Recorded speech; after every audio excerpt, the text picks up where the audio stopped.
It was just after 7:30 a.m. on February 9, 2017.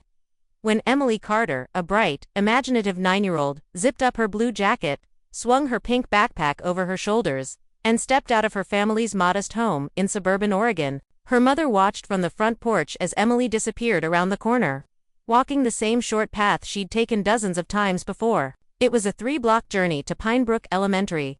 The skies were overcast, the sidewalks damp from an early morning drizzle. But there was nothing particularly unusual about that day, until Emily never arrived at school. By 8:15 a.m., her teacher had marked her absent. At first, there was no panic. Children sometimes got sick last minute, or stayed home unannounced. But when the school called the Carter residence to check in, Emily's mother's heart dropped. She thought Emily had made it to school. Within minutes, panic turned into action. Emily's parents drove the route themselves, searching the sidewalks, calling her name, even asking neighbors if they'd seen her. But no one had. It was as though the space between their front door and the school had swallowed her whole. Police were notified. By 9 a.m., a search grid was quickly formed around the blocks between the Carter home and Pine Brook Elementary. Officers canvassed every driveway, garage, alley, and front yard. Doorbells were rung. Drones were deployed. Bloodhounds followed a faint scent that ended near the end of Rosewood Avenue, a block from the school. Right where Emily should have crossed the street. And that's where the trail went cold. There were no tire marks, no signs of a struggle, no witnesses. Surveillance footage from a corner grocery store showed her walking past it at 7:41 a.m. That was the last time she was seen. The footage was haunting. Emily walking alone, holding a lunchbox in her left hand, her ponytail swinging. She looked calm. There was no one following her. But just 300 feet past that camera, the sidewalk curved behind a large hedge lining an empty lot. Police scoured that area but found nothing. Her scent ended there. If someone had taken her, they did it quietly, cleanly, and in a matter of seconds. The precision of it disturbed investigators. It didn't feel random. It felt calculated, as if someone had waited for her in that blind spot, knowing exactly where the cameras ended. By nightfall, the entire town was gripped with fear. Amber alerts lit up every phone, helicopters circled, and search parties with flashlights combed the surrounding woods until dawn. But no trace of Emily, no backpack, no shoe, not even a hair, was ever found. For her family, time froze. That day, and for the rest of the community, a simple walk to school would never feel safe again. It was no longer just a missing person case, it was a mystery soaked in silence. And whatever had happened to Emily Carter, it had happened in broad daylight. In the weeks following Emily Carter's disappearance, the sleepy suburban town of Pine Brook transformed almost overnight. A tight-knit, peaceful community, where doors were rarely locked and children played freely after school, became consumed by fear and suspicion. Neighbors who once exchanged holiday cookies and barbecued together now eyed each other with cautious glances. Parents stopped letting their children walk to school altogether. Carpools and handholding became the norm. No one wanted to be the next headline. For the first time in decades, Pine Brook felt dangerous. Volunteers poured in from neighboring towns to join search efforts. Posters with Emily's picture were plastered on every pole, bulletin board, and store window. Her freckled face and hopeful smile became the symbol of a collective nightmare. Local businesses offered to fund rewards, and churches held candlelight vigils almost weekly. But with every passing day and no new information, hope began to wane, and something darker began to set in: paranoia. The idea that a predator might be hiding in plain sight stirred panic in places where trust had once lived. Rumors began to circulate wildly. Some claimed to have seen a white van near the school the morning Emily vanished, but no plate number was ever confirmed. Others insisted they'd seen a strange man loitering by the hedge-lined lot a few days before. One mother swore her child had a bad feeling about that morning but didn't know why. Each story layered uncertainty upon uncertainty. Police investigated every lead, but all of them went nowhere. The FBI got involved briefly but found no signs of abduction rings or trafficking. With no evidence, all that was left were whispers, and those whispers turned into accusations. The town's darker undercurrents started to surface. People began questioning their own neighbors. A middle-aged man who lived alone became a target of suspicion simply because he walked his dog near the school every morning. A substitute teacher was fired after rumors unfounded connected him to a past criminal offense.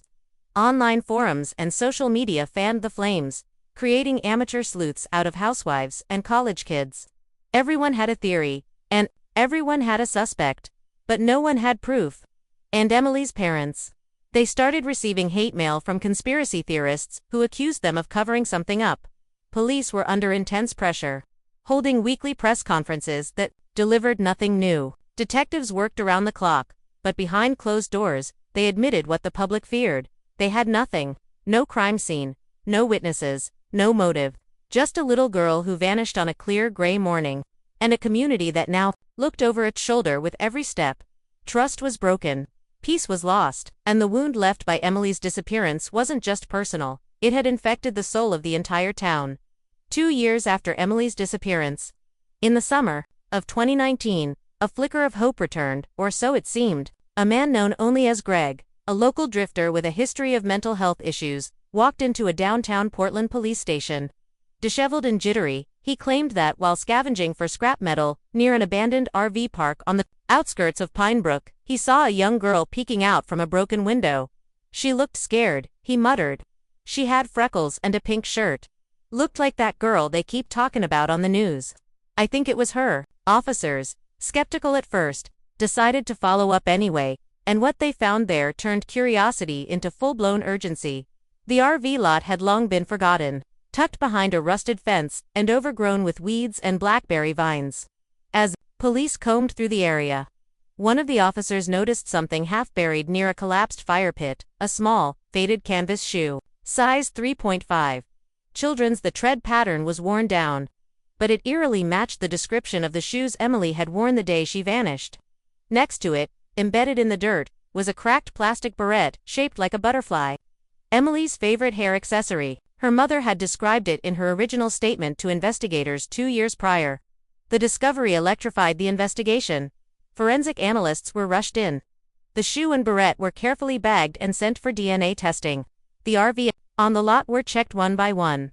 Most were empty, collapsing shells filled with trash, mold, and the belongings of squatters. One contained a stained mattress, a child's crayon drawing taped to the wall, and a collection of fast food wrappers dating back years. A chill swept over the team. It felt too specific, too personal. But even with the emotional impact of the find, the hard science offered no reward, no fingerprints, no blood, no usable DNA on the shoe or the clip. As quickly as the hope had flared, it flickered out. Then, just a week later, Greg vanished. Authorities tried to track him down for further questioning, but he was gone. His belongings at the nearby shelter were left untouched. One witness claimed to have seen him arguing with someone outside a liquor store before disappearing into the woods, behind an old gas station. Despite several search efforts, Greg was never located again. Some believed he'd overdosed or left town. Others wondered if someone had silenced him. His information, whether real or fabricated, had reopened old wounds and now created new ones. The evidence from the RV site was eventually archived. A dead end. No arrest, no explanation. And just like that, the investigation sank back into silence. But the shoe, the barrette, the drawing, they stayed with the lead detective, haunting him. Too specific to ignore, too inconclusive to prove anything. As the 3rd anniversary of Emily's disappearance loomed, the trail had grown colder than ever. But behind the scenes, something even darker was beginning to stir. Something that would eventually lead back not just to Emily, but to someone disturbingly close to her. In early March of 2025, a young couple, Jeremy and Leela Thompson, moved into a fixer-upper on the edge of Pinebrook. The house, a weathered 2-story colonial with peeling paint and overgrown ivy, had sat empty for years. It was a foreclosure, priced far below market value. Though it had a haunting feel, the couple saw potential in its bones, a place they could renovate and raise a family. What they didn't know was that the property had a quietly whispered past. Neighbors rarely spoke about it openly, but some still remembered the strange man who used to live there, reclusive, quiet, a janitor at the local elementary school, the same school Emily Carter had once attended. From the beginning, the Thompsons noticed odd things. The lights flickered even after replacing fixtures. They heard strange tapping beneath the floorboards late at night, which they dismissed as rodents or old plumbing. The previous owner, a man named Daniel Whitmore, had died in a car accident back in 2019. No family ever came to claim the property. His possessions were minimal: a few boxes of books, some old furniture, and oddly, a set of heavy-duty locks on nearly every interior door. Most unsettling of all, the crawlspace door in the laundry room had been nailed shut. Jeremy assumed it was just a way to keep animals out. That assumption would soon prove horrifyingly wrong. 3 weeks into renovations, the couple hired electricians to rewire the outdated electrical system. As one of the workers, a man named Aaron, ventured into the crawlspace beneath the house to inspect old cables, he noticed an odd section of wood paneling, thick, sealed tightly, and bolted down with rusted hardware. The space beneath it was unusually cold. Curious and thinking it might be covering an old junction box, the team pried it open. What they saw beneath wasn't insulation or wiring. It was a shallow pit lined with cement, and a stained dirt-covered bundle resting in the corner, wrapped in a pink and purple child's blanket. The workers immediately called the police.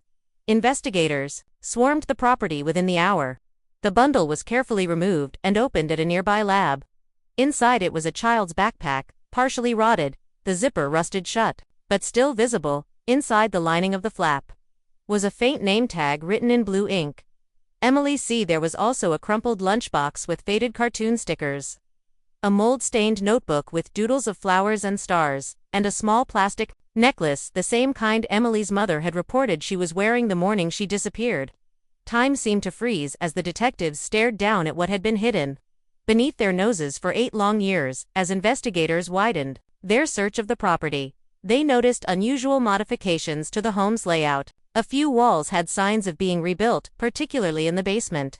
Behind a dusty boiler unit, they discovered something bone-chilling, a narrow gap behind a false wall. When they tore it down, what they found wasn't just unexpected, it was terrifying.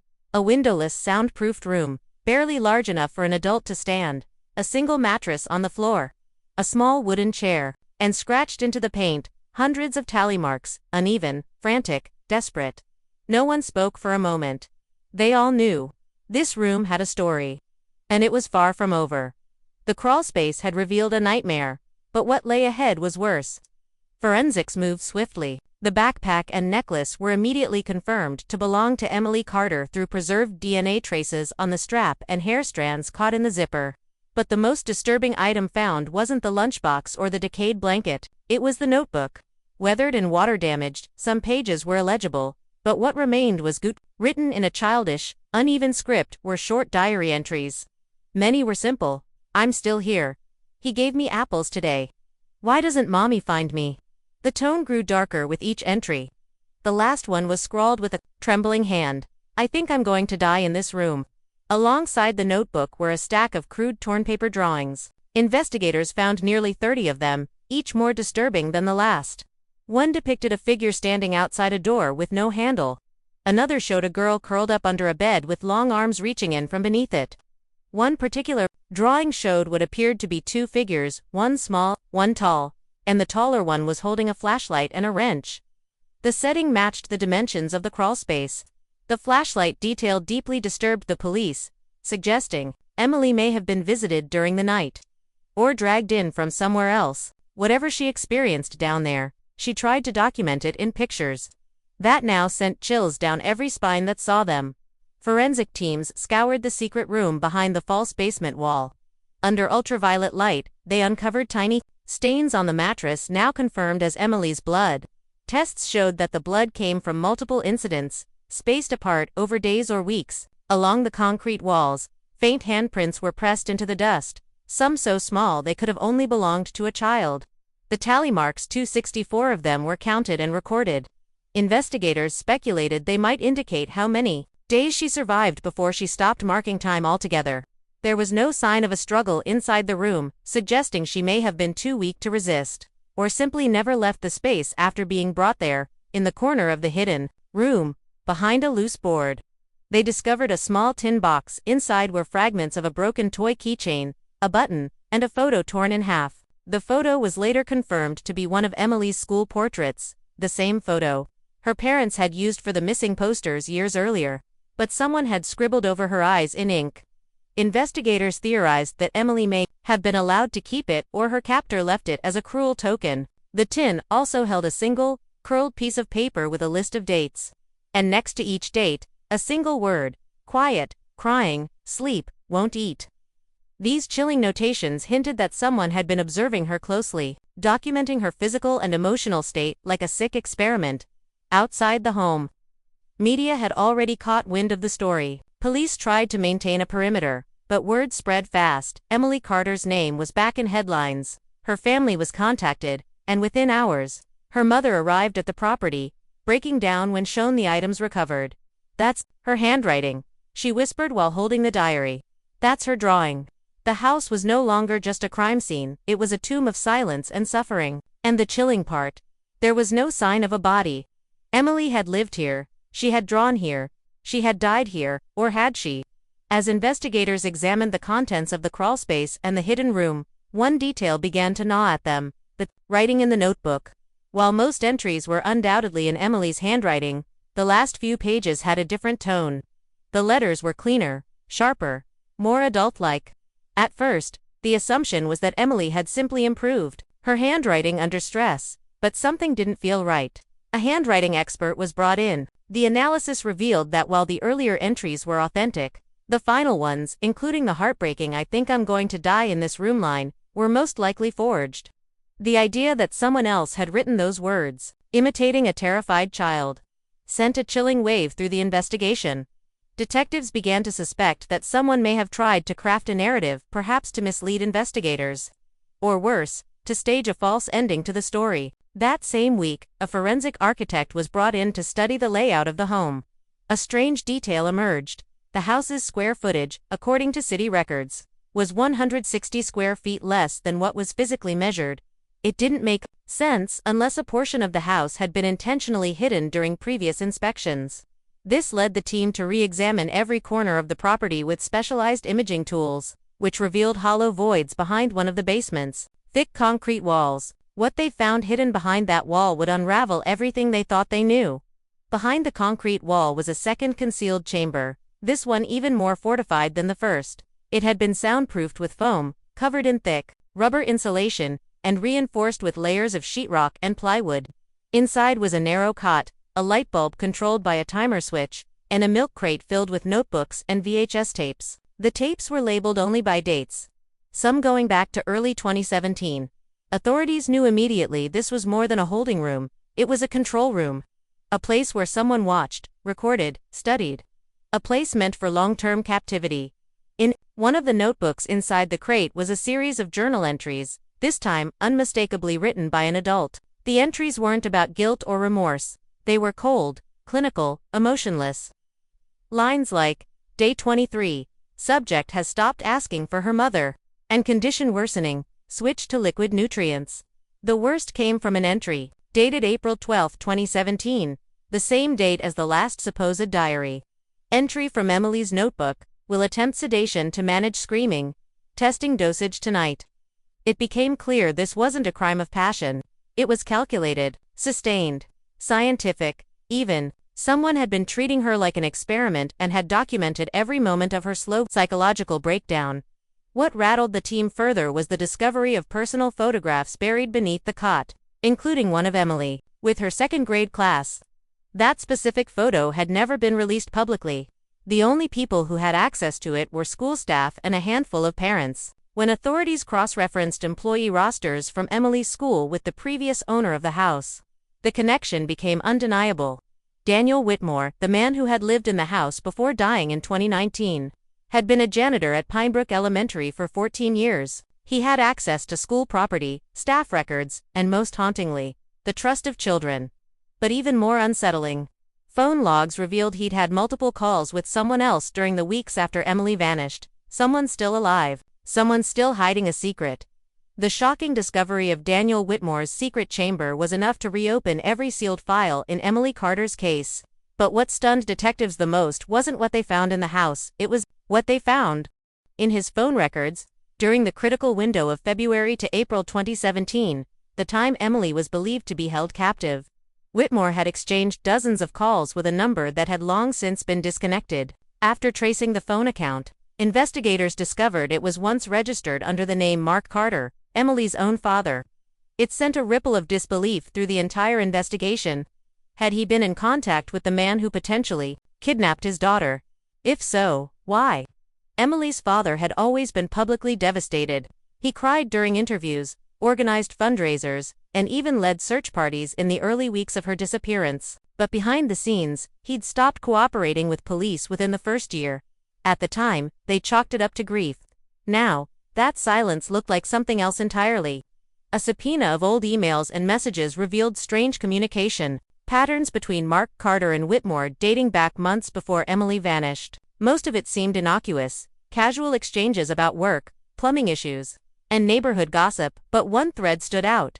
A conversation about soundproofing a basement. It was dated January 13, 2017. When questioned again by detectives, Mark appeared nervous and visibly shaken. He claimed the calls were about home repairs and that he had only known Whitmore as a school custodian. But inconsistencies piled up. One of the VHS tapes recovered from Whitmore's hidden room had background audio that included a male voice. Not Whitmore's. A voice that, when filtered and analyzed, bore an eerie resemblance to Mark's.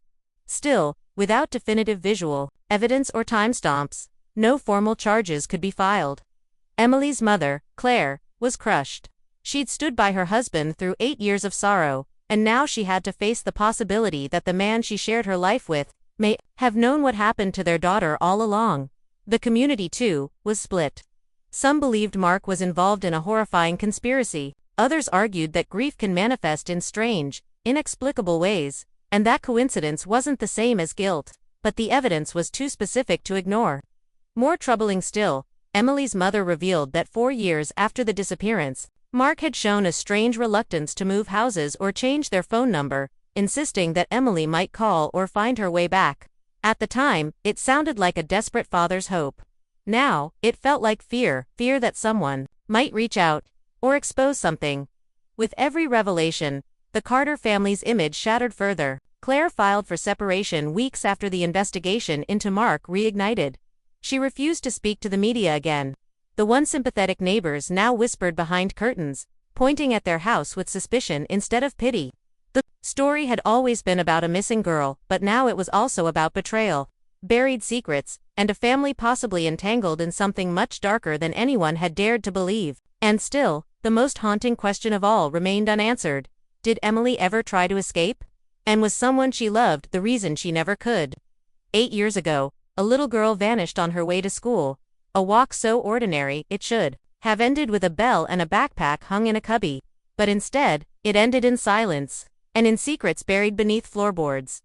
What the electricians uncovered wasn't just evidence of a hidden crime, it was a time capsule of suffering, pain, and terrifying calculation. Someone had watched her, controlled her, documented every moment of her isolation, as if she were nothing more than a subject in a twisted experiment, and the most horrifying truth, that someone may not have been a stranger at all. Today, the house stands abandoned again, sealed off, taped up, and forever haunted by what was found beneath it. No one knows what truly happened to Emily in those final days. Her body was never recovered, but what remains speaks louder than any confession ever could. This isn't just the story of a missing girl. It's the story of a community that learned monsters don't always hide in forests or alleys. Sometimes, they live right next door. And sometimes, they sit at your dinner table. Emily Carter may have been hidden in the dark, but her truth was never meant to stay buried.